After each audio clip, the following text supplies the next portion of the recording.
Ya, halo anak-anak, kita bertemu lagi. Hari ini Bapak harap kalian dalam keadaan yang baik-baik saja. Nah, hari ini agenda kita akan mendengarkan video tentang pembahasan kisi-kisi ya, kisi-kisi ulangan harian mobilitas sosial.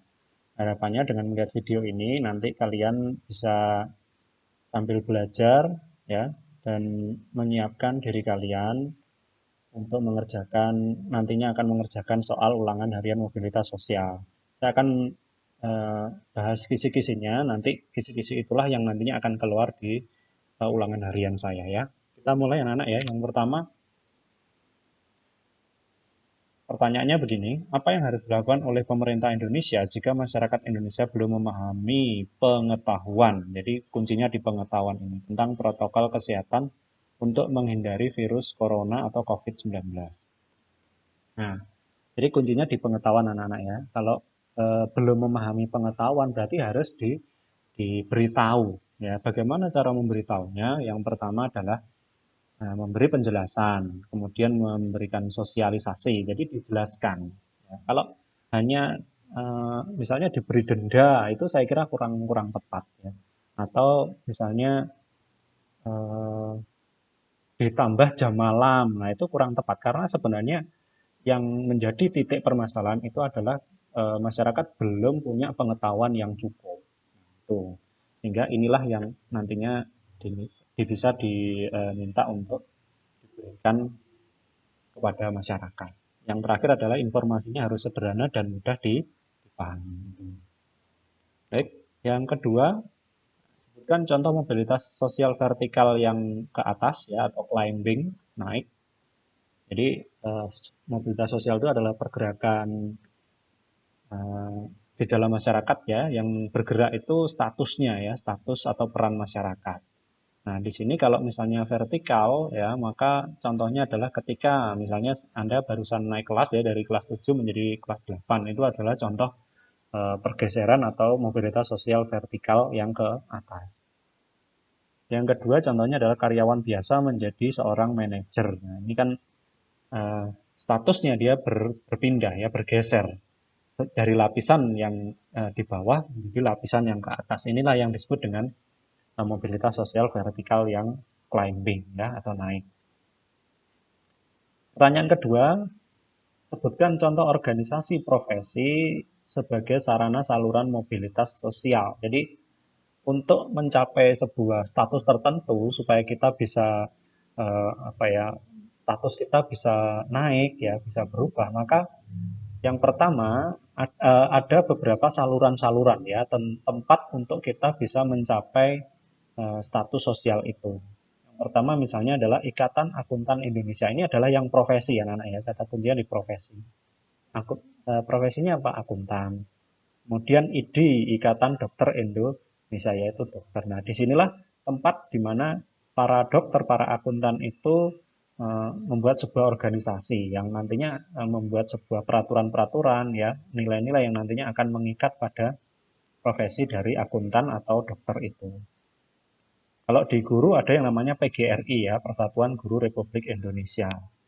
Kemudian ada Himpunan Pengusaha Muda Indonesia. Tuh, ini adalah contoh-contoh organisasi profesinya ya. Itu ya anak-anak ya, kita lanjutkan. Sebutkan pengertian dari mobilitas horizontal, yaitu perpindahan status sosial dari kelompok satu ke kelompok yang lain. Jadi ada vertikal, ada horizontal, masih ingat ya. Nah, bedanya kalau di mobilitas sosial yang horizontal itu adalah yang bergeser itu adalah tetap status ya, tetapi statusnya ini berpindah dari sebuah kelompok sosial yang satu ke kelompok sosial yang lain atau dari apa ya ras misalnya ya, dari suku atau ras sebuah kelompok sosial tertentu, ras tertentu pindah ke ras yang lain atau suku ya, suku dari suku Jawa misalnya ya menikah dengan orang Sumatera, maka di situ ada pergeseran secara horizontal ya. Jadi pembeda-pembeda di dalam masyarakat seperti suku, profesi, ras, kemudian eh, apa misalnya kelas-kelas apa maaf kalau kelas sosial tidak ya. Jadi pembeda-pembeda itu kita bergeser ya, bergeser mengalami pergeseran, pindah sekolah kayak gitu. Itu contoh-contoh yang mobilitas yang horizontal. Yang kedua, sebutkan contoh mobilitas sosial vertical climbing. Saya kira ini tadi sudah ya. Ya, baik kita lanjutkan aja. Saya kira ini sudah mungkin ini ada soal yang kedua yang sifatnya hampir sama sehingga jawabannya saya kira sudah bisa dibahas di yang tadi ya, yang pembahasan tadi. Sebutkan contoh dari mobilitas sosial sinking. Sinking itu ke atas atau ke bawah? Ke bawah ya. Jadi selain vertikal itu bisa ke atas juga bisa ke bawah karena orang itu statusnya bisa turun ya. Nah, kalau turun bagaimana contohnya?